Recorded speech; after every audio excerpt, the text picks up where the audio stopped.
Well, of course, I don't know about you, but personally to me it seems that the European Union just love to seem to control everything, don't they?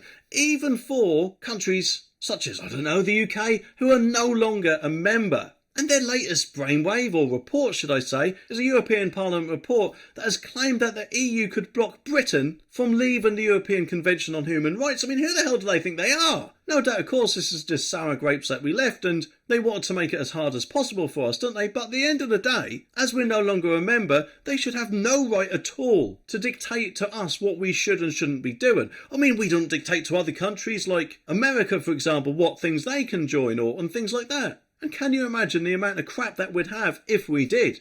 But apparently senior Brexiteer Ben Habib has warned that the UK's Trade and Cooperation Agreement, the TCA, with Brussels holds a hidden clause blocking the government from taking back control over the country's borders. And with a debate raging in the Conservative Party over whether to ditch the European Convention on Human Rights, the ECHR, and politicise Strasbourg's court, a Brexit Party MEP has pointed to a new European Parliament report which suggests the move could be blocked. And he also says that, yes, even though the EU is not a member of the ECHR, and even though the ECHR has nothing to do with it, Frost and Johnson has undertaken to the EU that we would uphold the convention.